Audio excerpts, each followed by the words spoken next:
Assalamualaikum warahmatullahi wabarakatuh.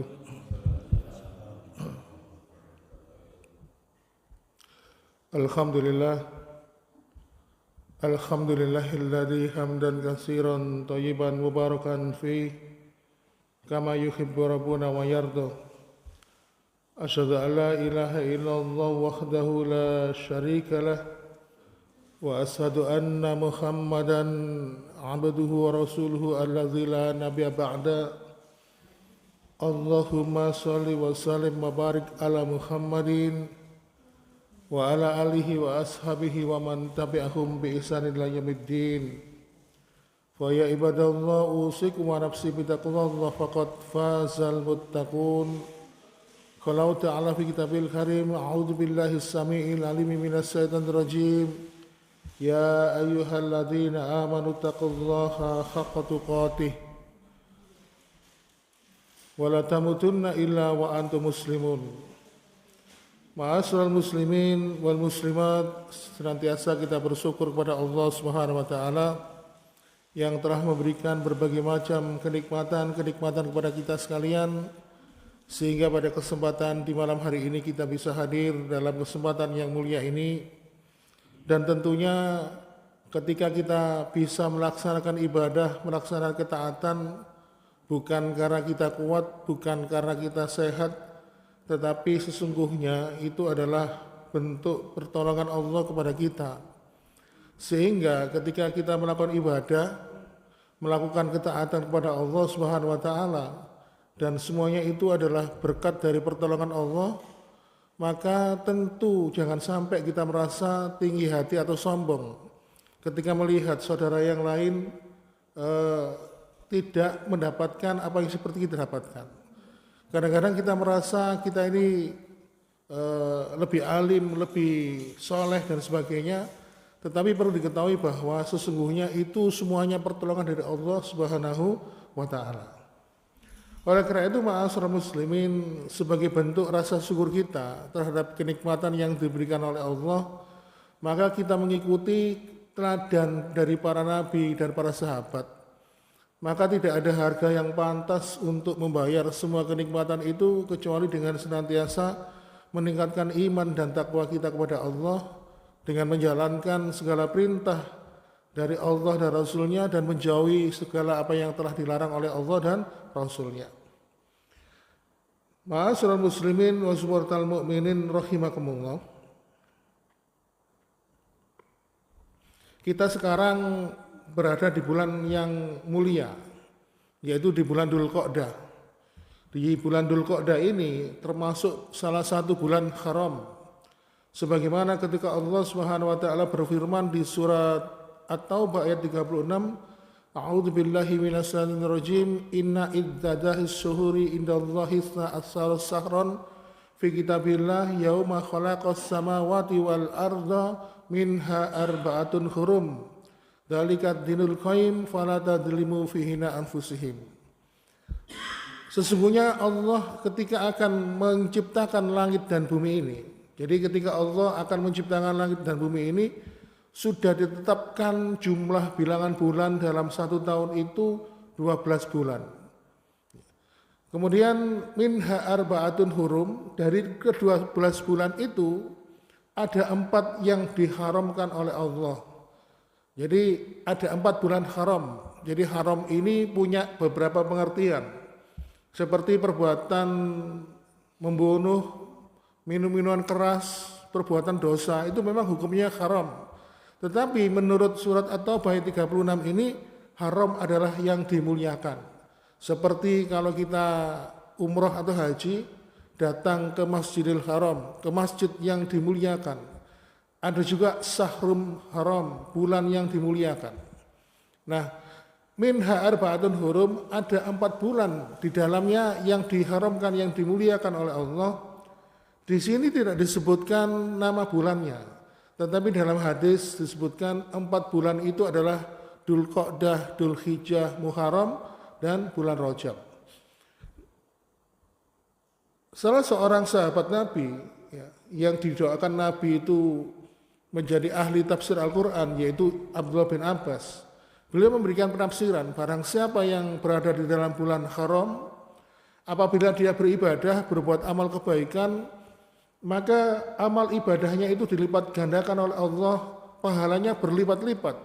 Sebaliknya, apabila dia melakukan perbuatan dosa di bulan haram, maka sanksi dari dosa itu juga akan dilipat gandakan oleh Allah. Maka mumpung kita ini berada di bulan haram, kita ingat di lanjutan ayat itu ada yang berbunyi fala tadzlimu fihinna anfusihim, dan janganlah kalian menzalimi diri kalian di bulan-bulan itu.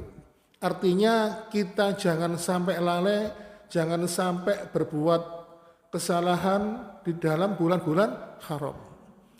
Nah, makanya kalau kenapa kita berada di kompleks Masjidil Haram itu banyak larangannya, termasuk tidak boleh membunuh hewan kayak nyamuk, semut dan sebagainya. Makanya kalau bagi jamaah haji atau umrah yang terlanjur melakukan larangan itu harus membayar denda yang dinamakan dengan dam.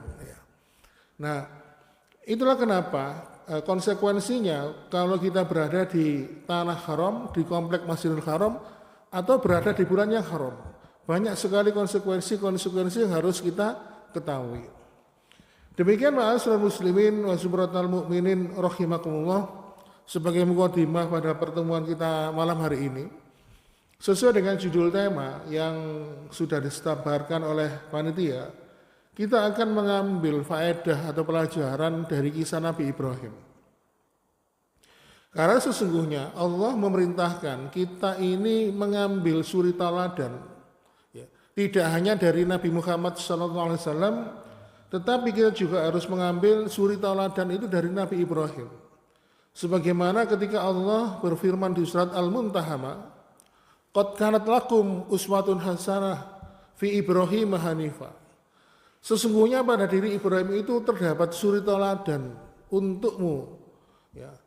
Siapakah mereka? Yaitu Ibrahim dan keluarganya.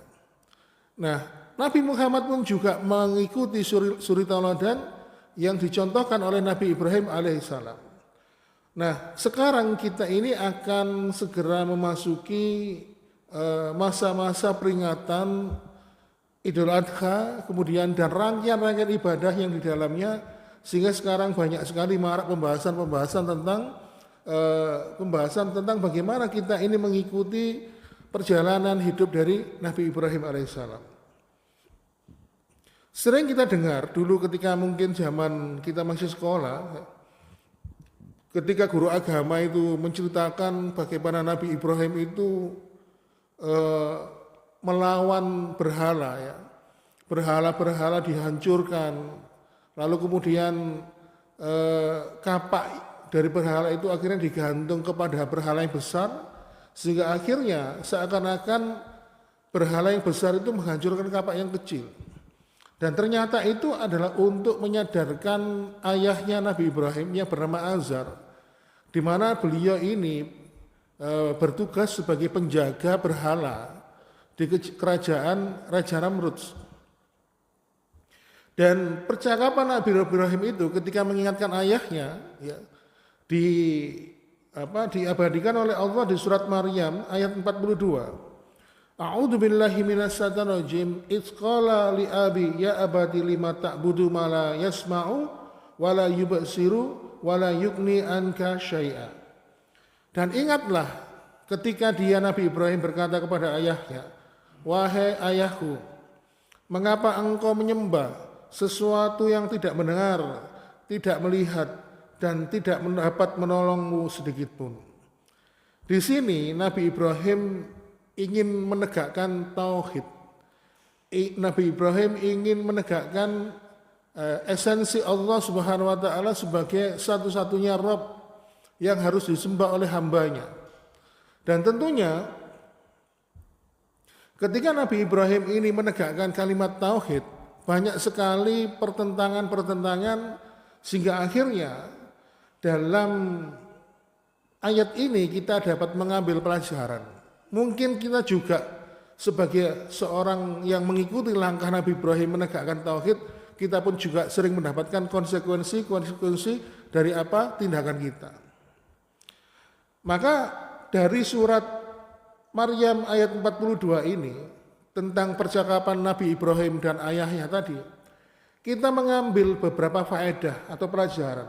Yang pertama yaitu orang beriman itu pasti punya musuh, Pak.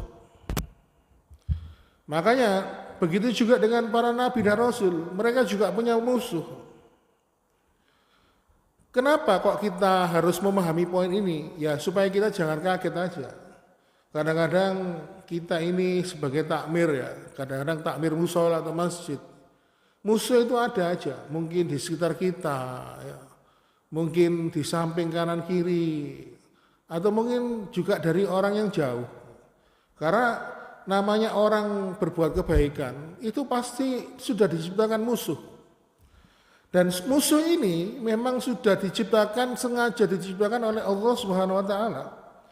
Sebagaimana ketika Allah Subhanahu wa taala berfirman di surat Al-An'am ayat 112, "Wa kadzalika ja'alna likulli nabiyyin aduwwan syayatinal insi wal jin." Dan demikianlah untuk setiap nabi kami menjadikan musuh untuk mereka setan dari golongan jin dan manusia. Jadi para nabi dan para rasul itu dibuatkan musuh oleh Allah dari golongan jin dan golongan manusia. Nah, kalau kita misalnya sudah mengetahui poin ini, maka kita jangan kaget. Kalau kita ini berbuat baik, kok malah banyak yang merespon dengan ketidakbaikan. Ketika kita berniat baik, kok malah banyak yang mencurigai. Kita kan pada dasarnya itu kan kalau ibadah kepingin tenang, khusyuk, ya, tidak ada yang ganggu, terus kemudian nggak ada yang ngerecoki, gitu ya. Tapi kenyataannya tidak demikian, karena memang Allah sudah menetapkan wa kadzalika ja'alna likulli nabiyyin aduwwan syayatinal insi wal jin. Bahwasannya setiap manusia itu sudah diciptakan musuh oleh Allah, baik dari golongan setan, dari kalangan jin dan manusia. Kemudian ma'asyiral muslimin, berkaitan dengan ini Rasulullah SAW memberikan pemahaman kepada kita. Innal mu'min bainal kamsi syada'id. Orang beriman itu musuhnya ada 5. Siapakah mereka? Yang pertama, mukmin yasuduhum, yaitu mukmin yang punya rasa hasad. Hasad itu rasa dengki dalam hati, Pak. Jadi kalau misalnya kita ingin selamat dari hasad orang lain, tidak mungkin. Karena memang sudah menjadi ketetapan Allah. Kenapa? Karena sudah ditetapkan, pasti di antara pergaulan manusia itu ada yang hasad.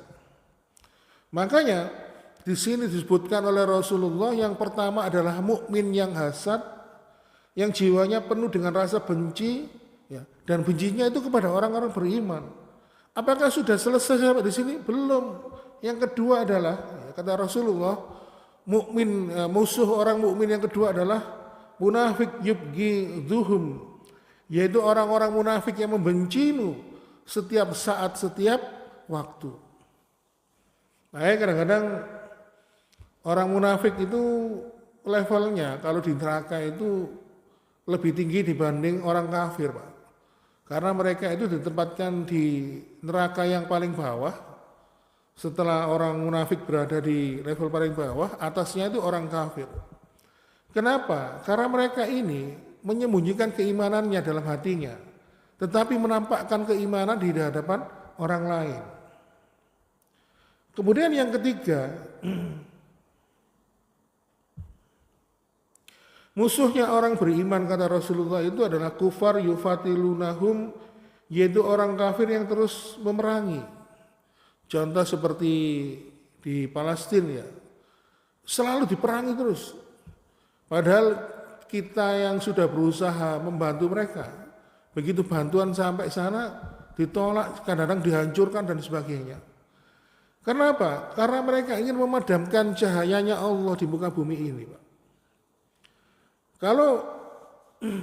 Makanya kalau ada suatu agama yang selalu diperangi, dimusuhi, dan agama itu bukan Islam, ya, pasti agama itu sudah punah.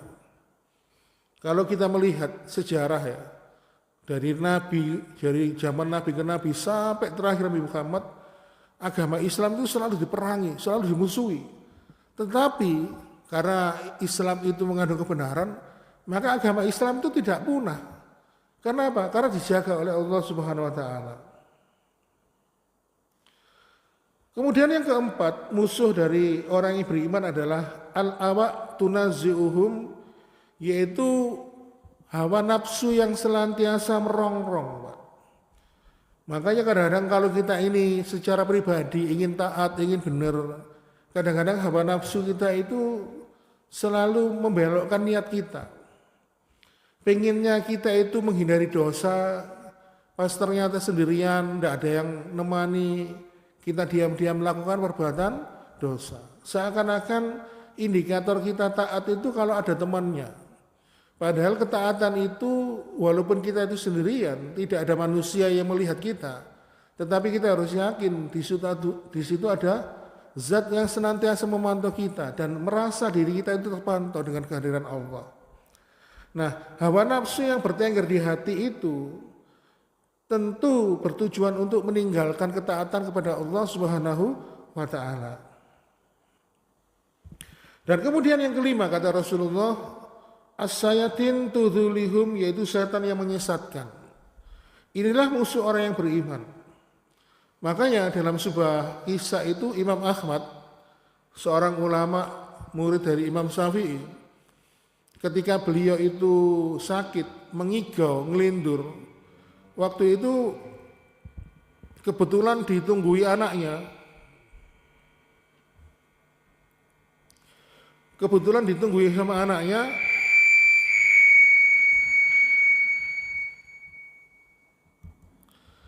Lalu Imam Ahmad mengatakan pergi. Tentunya anaknya yang menunggui ayahnya yang sedang sakit ini bertanya-tanya, kenapa aku kok disuruh pergi?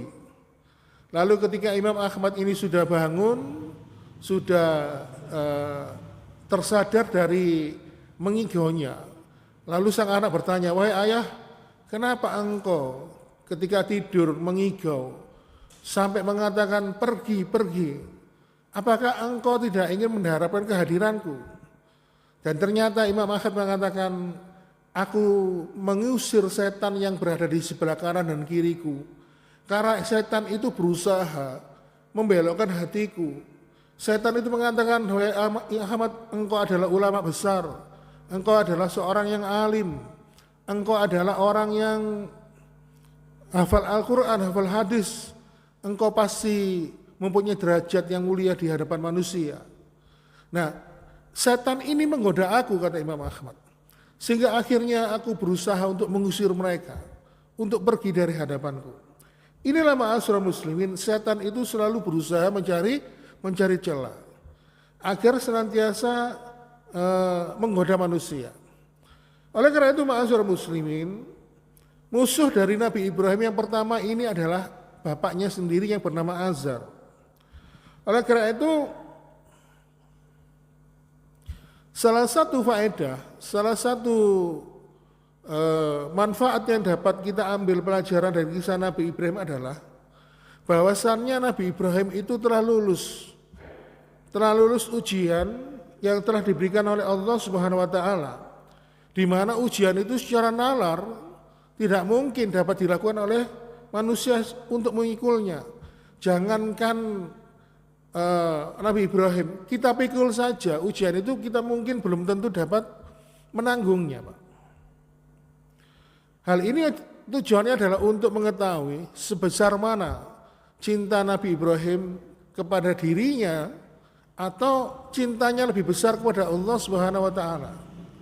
Karena Nabi Ibrahim itu pernah dalam sebuah riwayat, ya, dalam buku atau kitab yang berjudul Risalah Kurban, yang dikarang oleh Latif Rusdi, disebutkan ada sebuah ungkapan ketika Nabi Ibrahim sudah lama mendambakan kehadiran seorang putra, dia mengatakan, jika Allah menghendaki aku untuk memiliki seorang keturunan berupa anak yang soleh, apabila Allah mengambilnya, aku rela untuk menyerahkannya kepada Allah. Mungkin karena kalimat inilah yang menjadikan Nabi Ibrahim itu diuji oleh Allah, sehingga putra satu-satunya yang sudah dinanti-nanti selama bertahun-tahun, ketika putra itu sudah memasuki usia balik, akhirnya diuji oleh Allah untuk disembelih. Rupanya ujian ini untuk mengetes bagaimana kecintaan Nabi Ibrahim alaihissalam terhadap keluarganya, atau lebih besar mana cintanya kepada Allah Subhanahu wa ta'ala. Dan ternyata Nabi Ibrahim lebih mementingkan cintanya kepada Allah Subhanahu wa ta'ala. Sehingga akhirnya Nabi Ibrahim pun mendapatkan gelar Khalilullah sebagai kekasih Allah. Inilah ma'asyiral muslimin wa zumratal mu'minin rahimakumullah. Ini yang dinamakan dengan kekuatan cinta, Pak. Karena apa? Cinta kepada Allah Subhanahu wa ta'ala itu sebagai bentuk perwujudan penghambaan diri kita kepada Allah. Sehingga dalam hal ini junjungan kita Nabi besar Muhammad SAW mengikuti jejak Nabi Ibrahim alaihissalam dalam menetapkan cinta hanya kepada Allah Subhanahu wa ta'ala. Dan akhirnya Nabi Muhammad SAW dalam riwayat Ahmad, beliau mengajarkan sebuah doa. Allahumma inni as'aluka hubbaka wa hubba man yuhibbuka wa hubba amalin yuqaribuni ila hubbika. Ya Allah, aku memohon cintamu. Aku memohon cintamu ya Allah. Aku juga memohon cinta orang-orang yang mencintaimu. Dan aku juga memohon dapat melaksanakan amal ibadah yang engkau cintai, di mana amal ibadah itu bisa mendekatkan diriku dengan cintamu. Nah, tentunya ketika Nabi Muhammad SAW mengajarkan doa ini sebagai bentuk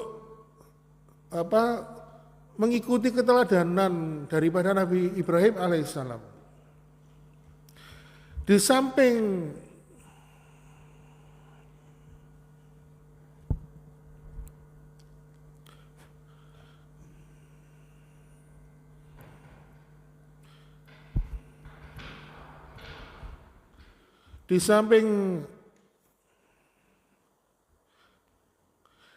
Nabi Muhammad SAW mengajarkan cinta, beliau juga mengajarkan kepada kita tentang khauf, yaitu tentang sikap dan takut kepada Allah Subhanahu wa ta'ala. Kemudian juga ada roja, yaitu mengharapkan atas cinta kasih sayang dari Allah Subhanahu wa ta'ala. Maka kalau kita melihat dalam kitab sirah itu, Pak, dalam kitab sirah, kitab-kitab sejarah, banyak sekali diceritakan bagaimana para sahabat itu ketika mereka itu sudah menemukan cintanya kepada Allah, maka mereka akan memberikan rasa cinta itu secara totalitas. Seperti contoh, Pak, ya, kisah tentang Ummu Khonsa. Ummu Khonsa itu dulu adalah wanita yang golongan dari kalangan wanita kafir. Suatu ketika Ummu Khonsa ini bersedih ya, sampai berbulan-bulan, bahkan saking sedihnya dia itu sampai bergulung-gulung karena apa? Saudara tirinya berperang bersama kaum muslimin meninggal dunia. Bayangkan cuman saudara tirinya aja. Ummu Khonsa ini bergulung-gulung, berguling-guling, meratapi kesedihan ditinggal oleh saudara tirinya yang kafir waktu itu berperang bersama kaum muslimin. Tetapi suatu ketika Ummu Khonsa ini mendapatkan hidayah, Ummu Khonsa ini tumbuh menjadi sosok wanita yang kuat, wanita yang mempunyai tekad luar biasa. Kalau dulunya Ummu Khonsa ketika belum beriman, dia adalah wanita yang ringkih, yang lemah. Tetapi ketika dia ditakdirkan oleh Allah mendapatkan hidayah, menjadi wanita yang beriman dan mampu menampilkan cintanya kepada Allah, maka Ummu Khonsa berubah menjadi wanita, sosok wanita yang tangguh. Suatu ketika Ummu Khansa di malam hari berpesan kepada 4 putranya, wahai putraku keempat-empatnya dari kalian, aku ingin besok kalian semua ikut bersama Rasulullah berperang berjihad di medan perang. Aku tidak ingin di antara kalian pulang. Aku ingin keempat-empatnya dari kalian semua ini syahid, menemui syahid fisabilillah. Dan ketika besok harinya, besok paginya, rupanya Ummu Khansa itu mengulangi lagi perkataannya. Ternyata ucapannya tadi malam itu bukan hanya lip service semata. Dia mengingatkan kembali kepada putranya, wahai putraku, ingat ketika nanti kamu berperang bersama Rasulullah, aku ingin kalian semuanya kembali tidak dengan jasad, tetapi kembali dengan nama. Artinya apa? Aku ingin kalian semuanya syahid, tidak ada kembali di hadapanku ini. Lalu kemudian berangkatlah keempat putra dari Ummu Khansa itu, dan di siang harinya Ummu Khansa mendapatkan kabar dari seseorang yang diutus oleh Rasulullah SAW yang mengabarkan bahwa keempat putranya semuanya itu syahid di medan jihad. Lalu Ummu Khansa pun tersenyum dengan terharu, wajah terharu, dia lalu mengucapkan syukur kepada Allah Subhanahu wa taala. Ternyata Ummu Khansa ini menjadi wanita yang tegar, Pak. Bayangkan dia menjadi seorang janda, punya 4 putra, setelah ditinggal keempat putranya meninggal dalam medan jihad, Ummu Khansa malah bersyukur. Baik, kenapa bentuk kecintaan mereka terhadap Allah itu ditunjukkan dengan benar-benar. Ini ada kisah lagi yang cukup menarik kisah tentang seorang pemuda yang bernama Zaid. Nah, ini juga bercerita tentang rasa cinta kepada Allah Subhanahu wa taala. Zaid ini adalah seorang pemuda miskin, ya. Perawakannya itu kecil, ya. Nggak tinggi lah. Terus wajahnya juga nggak ganteng, ya. Pokoknya nggak ganteng lah. Terus kulitnya juga hitam legam, dan dia itu ternyata usianya sudah lebih dari 30 tahun menurut riwayat itu. Lalu kemudian Rasulullah pun bertanya, wahai Zaid, kenapa kamu kok belum menikah? Lalu Zaid mengatakan, ya Rasulullah, bagaimana mungkin ada seorang gadis yang mau sama saya, sedangkan keadaan saya seperti ini. Ya memang Zaid itu secara perawakan, secara postur memang pendek, dia juga hitam kulitnya, terus kemudian wajahnya juga tidak ganteng lah. Lalu akhirnya Rasulullah SAW pun memerintahkan kepada Zaid untuk melamar seorang gadis, di mana gadis itu bernama Zulfa. Dan Zulfa ini seorang gadis putri dari seorang bangsawan di kota Madinah. Lalu kemudian datanglah Zaid ini ke rumahnya bangsawan tersebut, mengutarakan niatnya. Ya, mengutarakan niatnya. Dan tentu saja keluarganya, ya, dan orang tua Zulfa ini, termasuk Zulfa sendiri, juga menolak lamaran dari Zaid ini. Karena apa? Ya secara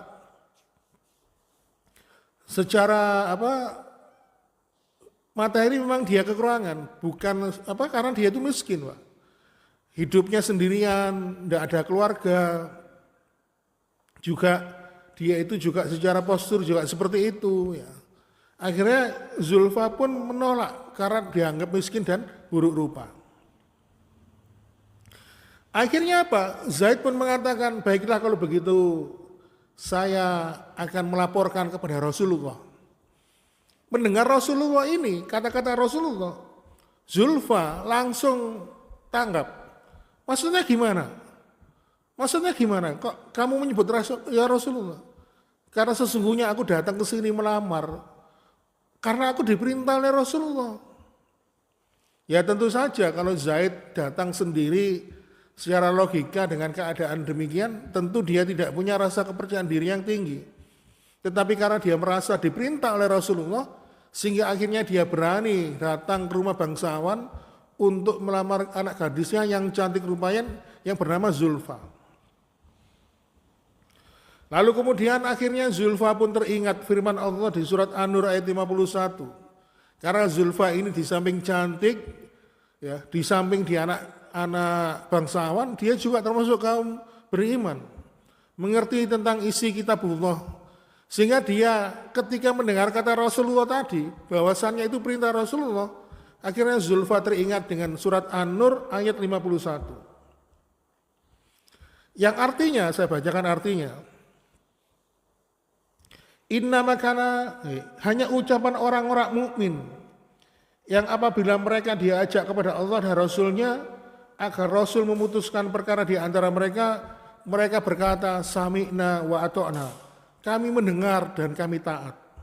Dan mereka lah itulah orang-orang yang beruntung.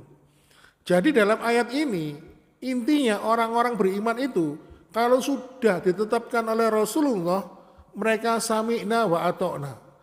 Begitu ketika Zulfa mendengar bahwasannya Zaid ini datang melamar dirinya atas perintah Rasulullah, maka sebagai orang beriman, karena itu adalah keputusan Rasulullah, maka dia harus sami'na wa ato'na. Akhirnya setelah tahu bahwasannya itu atas perintah Rasulullah, akhirnya Zulfa pun yang awalnya menolak lamaran Zaid karena dianggap pemuda miskin dan buruk rupa, akhirnya apa? Zulfa pun menerima lamaran tersebut. Lalu akhirnya dengan riang gembira, Zaid pun berlari mencari di hadapan Rasulullah SAW. Ya Rasul, lamaranku diterima. Gembira, riang gembira. Karena dia akhirnya merasa hidupnya menjadi lebih lengkap, lebih sempurna. Hingga akhirnya apa? Ditetapkanlah tanggal pernikahan. Akhirnya pernikahannya dilakukan di waktu siang hari. Nah, ketika sore harinya atau malam harinya terdengar mobilisasi atau pengumuman kepada seluruh pasukan kaum muslimin, siapapun dia, terutama laki-laki, ada panggilan jihad. Rasulullah SAW melalui sahabat mengumumkan ada panggilan jihad, bahwasannya untuk menegakkan kalimat Allah, kita harus berperang melawan kaum kafirin. Nah, Zaid yang baru saja menikah tadi, Pak, ya, yang baru saja menikah lebih mengikuti panggilan jihad ini. Padahal ketika dia mau berangkat jihad dilarang, loh Zaid, kamu kan sudah menikah, kamu kan mau bulan madu, menikmati malam pertama. Kenapa kamu kok lebih rela untuk ikut berperang? Lalu Zaid mengatakan, aku lebih rela, aku lebih cinta berjihad di jalan Allah Subhanahu wa taala dengan mengorbankan seluruh kenikmatan dunia. Jadi Zaid itu lebih cinta terhadap Allah dan Rasulnya, lebih memilih untuk panggilan jihad itu. Padahal dia itu baru saja menikah dan menikmati bulan madu, tapi dia rela meninggalkan kesenangan itu. Dan akhirnya apa? Zaid pun ikut bergabung di peperangan itu, dan akhirnya Allah pun mentakdirkan Zaid meninggal dunia. Oleh karena itu, ma'asyiral muslimin wa subhanatal mu'minin rahimakumullah. Nah, ketika Zaid ini meninggal dunia, ketika peperangan sudah usai, lalu Rasulullah SAW tampak melihat ada mendung yang menggelayut. Rupanya ruhnya Zaid itu dijemput oleh ribuan bidadari. Bayangkan. Sehingga akhirnya ketika mendengar suaminya meninggal dunia, Zulfa pun menangis dan dia berharap agar senantiasa nanti dapat dipertemukan kembali dengan suaminya di surga. Karena apa? Karena dia merasa iri dengan ribuan bidadari yang telah menyambut arwahnya. Sehingga akhirnya di sini Allah Subhanahu wa taala berfirman di surat At-Taubah ayat 24. Kul in kana abaukum wa abnaukum wa ikhwanukum wa aswajukum wa asiratukum wa amwalun iktaraftumuhuma wa tijaratun takshawnaha kasadaha wa masakinu tardawnaha ahaba ilaikum minallah wa rasulih wa jihadin fisabilillah fatarabbasu hatta ya'ti Allah bi amrih wallahu la yahdil qaumal fasikin. Katakanlah kepada bapak-bapakmu, anak-anakmu, saudara-saudaramu, istri-istrimu, keluargamu, harta kekayaan yang kamu usahakan, perdagangan yang kamu khawatirkan kerugiannya, dan rumah-rumah tempat tinggal yang kamu sukai, dan semuanya itu lebih kamu cintai daripada Allah dan Rasulnya, dan daripada berjihad di jalannya, maka tunggulah sampai Allah memberikan keputusannya dan Allah tidak memberi petunjuk kepada orang-orang yang fasik. Inilah ma'asyiral muslimin wa sumratal mukminin rahimakumullah. Cinta kepada Allah di mana keteladanan ini diambil oleh Rasulullah Muhammad sallallahu alaihi wasallam dari keteladanan kepada Nabi Ibrahim alaihissalam. Oleh karena itu ma'asyiral muslimin, kembali pada kisah Zaid tadi, akhirnya turunlah ayat surat Ali Imran ayat 169. Wala tahsabanna alladziina qutilu fi sabilillahi amwat bal ahya'un inda rabbihim yurzaqun. Dan janganlah sekali-sekali kamu mengira bahwa orang yang gugur di jalan Allah itu mati. Sebenarnya mereka itu hidup di sisi Tuhannya dan mereka pun mendapatkan rezeki. Dan akhirnya para sahabat pun ketika mendengar ini, mereka terharu. Terlebih lagi Zulfa, sang istri dari Zaid, ya, yang baru saja ditinggal pergi oleh Zaid. Sehingga akhirnya apa? Dia pun akhirnya berharap di surga nanti bisa bertemu kembali dengan suaminya. Itulah ma'asyiral muslimin wa sumratal mukminin rahimakumullah. Itulah adalah konsep mahabbah, konsep cinta yang diajarkan oleh Nabi kita, di mana memang Nabi kita itu mengambil keteladanan dari Nabi Ibrahim alaihissalam, di mana cintanya Nabi Ibrahim itu adalah cinta yang butuh pengorbanan, Pak. Cinta yang membutuhkan pembuktian bahwasanya konsep cinta Allah dan konsep cinta seorang hamba itu berbeda. Kalau konsep seorang hamba kepada sesama hambanya, konsep manusia kepada sesama manusia adalah cenderung untuk melindungi. Tetapi kalau konsep cinta Allah kepada hambanya, maka karena cintanya itu akhirnya Allah pun mengujinya. Oleh karena itu ma'asyiral muslimin wa sumratal mukminin rahimakumullah, maka inilah yang menyebabkan kenapa para nabi itu mulia, karena banyak sekali di antara mereka yang diuji oleh Allah Subhanahu wa taala. Dan ujian itu didasarkan karena cinta Allah kepada hambanya. Dan tentunya cinta itu butuh pembuktian, cinta itu butuh pengorbanan. Dan disebutkan ya, dalam sebuah riwayat, Rasulullah SAW menyampaikan sebuah riwayat tentang konsep cintanya Allah kepada seorang hamba. Inna asyadan nas bala'an al-anbiya ul-anbiya. Orang yang paling keras ujian dalam hidupnya itu adalah para nabi dan rasul. Inna allaha idha ahaba abdan ibtalahum. Allah itu jika mencintai hambanya, jadi Allah itu kalau cinta kepada hambanya, maka pasti akan mengujinya. Jadi makanya kalau kita ini merasa kok diuji, mungkin dengan ujian berupa musibah, anggap saja kita ini dicintai oleh Allah. Dan ini beda dengan konsep cinta makhluk terhadap makhluk, cenderung melindungi. Kalau cintanya Allah kepada hambanya, maka mereka akan mengujinya dengan berbagai macam kesulitan, musibah dan sebagainya.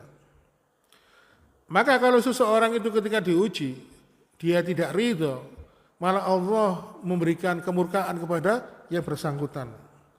Nah, yang jadi pertanyaan itu begini. Kenapa orang yang dicintai oleh Allah kok malah diuji? Maka jawabannya adalah setidaknya ada beberapa jawaban. Yang pertama, kenapa Allah kalau mencintai seorang hamba kok malah mengujinya? Jawabannya adalah karena sesungguhnya Allah itu pengen orang-orang yang benar-benar dicintai oleh Allah itu tidak jatuh dalam kecintaan terhadap dunia. Makanya kalau ada orang yang dicintai oleh Allah itu kok tidak diuji, maka malahan khawatir dia akan menjadi terlena terhadap kehidupan dunia. Karena salah satu orang yang sulit untuk diingatkan itu, di samping orang yang jatuh cinta, maka yang paling sulit diingatkan itu adalah apabila orang itu sudah jatuh cinta terhadap dunia. Makanya kenapa orang munafik, orang kafir itu jarang diuji, Pak? Karena mereka memang tidak dicintai oleh Allah. Makanya para nabi dan rasul itu tadi disebutkan sebagai seorang hamba yang banyak mendapatkan ujian. Makanya para nabi dan rasul itu tidak betah lama-lama hidup di dunia. Mereka itu pengennya cepat-cepat meninggalkan kehidupan dunia ini karena apa? Karena sesungguhnya tempat kembali adalah akhirat. Termasuk Nabi Sulaiman yang dalam kehidupan dunia itu mempunyai banyak kemewahan dunia, sehingga akhirnya apa? Dia merasa dunia itu adalah tempat ujian, maka tempat kembalinya adalah akhirat. Oleh karena itu, ma'asyiral muslimin wa sumuratal mu'minin rahimakumullah, di dalam surat Al-Ahqaf ayat terakhir, Allah Subhanahu wa taala berfirman, "Fasbir kama sabaru ulul asmi minar rasul wala taj'al jillahum ka'annahum yauma yarawnaha ma yu'aduna lam yalbasu illa sa'atam min naharim balagh." Fasbir, bersabarlah sebagaimana sabarnya nabi dan para rasul itu. Dan janganlah engkau meminta agar azab itu disegerakan untuk mereka. Karena pada hari itu mereka melihat azab yang dijanjikan dan mereka merasa bahwa kehidupan dunia itu sa'atim min naharim balagh, singkat seperti kehidupan di siang hari. Makanya orang-orang seperti golongan Nabi dan Rasul itu melihat kehidupan dunia itu seperti sa'atim min naharim balagh, seperti siang hari yang begitu singkat. Siang hari yang begitu singkat itu, tapi mampu menentukan kondisi kehidupan akhirat yang begitu kekal dan abadi. Jadi kehidupan akhirat kita nanti, Pak, yang begitu lama, begitu kekal selama-lamanya di akhirat, itu ditentukan oleh kehidupan dunia kita. Walaupun dunia itu sifatnya sementara dan sebentar. Oleh karena itu, ma'asyiral muslimin wa subhanatal mu'minin rahimakumullah, akhirnya karena sebagai bentuk rasa cinta kita kepada Allah, perlu diketahui bahwa Nabi Ibrahim itu diuji karena punya Ismail. Ismail itu bentuk representatif kecintaan dia terhadap apa yang dimilikinya. Dan Allah sekali lagi ingin menguji untuk mengetahui bagaimana rasa cinta Nabi Ibrahim terhadap Allah sendiri maupun kepada keluarganya. Dan ternyata Nabi Ibrahim lebih cinta terhadap Allah dibanding cinta kepada keluarganya. Maka begitu juga dengan kita. Kita ini juga punya Ismail, Pak. Kita anggap saja diri kita itu Ibrahim. Kita juga punya Ismail. Ismail itu bisa berupa harta, Ismail itu bisa berupa pangkat dan jabatan, Ismail itu bisa berupa anak istri kita. Dan semuanya pasti akan diminta pertanggungjawaban oleh Allah. Maka kalau kita sudah punya Ismail dan kita merasa cinta kita lebih condong kepada Allah Subhanahu wa taala, maka itu adalah sebaik-baik cinta seorang hamba kepada Rabb-Nya.